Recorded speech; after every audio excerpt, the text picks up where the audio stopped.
आज सबसे पहले तो मैं बाबू भाई आपको और आपकी जो टीम है उसको खराज तहसीन पेश करता हूँ कि आपने शहीद अरशद शरीफ की ताज़ीज़ के लिए एक जो तस्वीर कॉन्फ्रेंस रखी है थोड़ा माइक उतर कर लो। हाँ जी।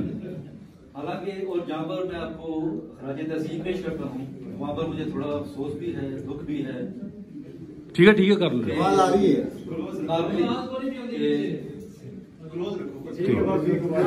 जी डॉक्टर अफसोस इसलिए है कि ये प्रोग्राम नागरिक हमारी जो यहाँ पर सहाफती तंजीमें हैं उन्हें करना चाहिए, प्रेस क्लब हैं उनको करना चाहिए।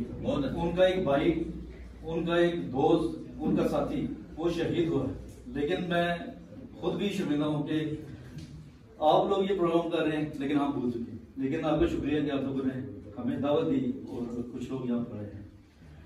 अरशद शरीफ साहब जैसे लोग जो हैं, जैसे साहब ने कहा कि बेबाक नडर, ऐसे लोगों की जो जिंदगी वाकई इस तरह बहुत काम रह जाती है, क्योंकि अब जब हर किसी के साथ आप किसी लोगों के आप करप्शन बेनकाब करते हैं, जैसे उनके मैंने काफी प्रोग्राम देखे हैं जिसको देखकर लगता है कि वाकई एक प्रोफेशनल जर्नलिज्म के साथ बंदा है। और देखिए कि इतने हकायक और इतने सबूत हैं, जैसे आप अदालत में जाते हैं उनको आप देते हैं जाके सबूत, और अगर मैं कहता हूँ कि इसका कोई प्रोग्राम आप अदालत में दें तो जिसके बारे में होगा उसको यकीनन सजा होगी। इतना मजबूत कैसे ये बना देते।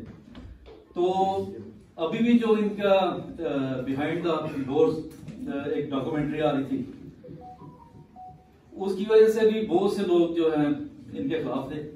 और क्योंकि पाकिस्तान का माहौल भी ऐसे बन गया है कि अगर आप किसी पर तनकीद करते हैं उसकी कोशिश होती है कि इस बंदे की आप जुबान बंद कर दें, लेकिन ऐसा भी होता है कि बिल्कुल ही उसको दुनिया से हटाने के लिए भी लोग ऐसे काम भी कर देते हैं।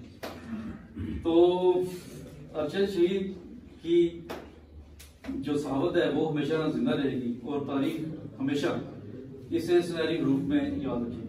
तो अल्लाह ताला से यही दुआ है कि उनको जन्नत फिरदौस में आला मुकाम अता फरमाए और उनकी फैमिली, क्योंकि देखें उनकी वालदा को देखें, उनके अरशद शरीफ की जब वालद फौत हुए और फिर उसका भाई भी, 2 लाशें उन्होंने इकट्ठी उठाई और उसके बाद देखे वालदा का हौसला कि उसने आपने इस बेटे को आखिरी बेटा था जो उसकी लाश भी देखी और सबके सामने आपके साथ। तो अल्लाह ताला उनको भी सब्र जमील अता।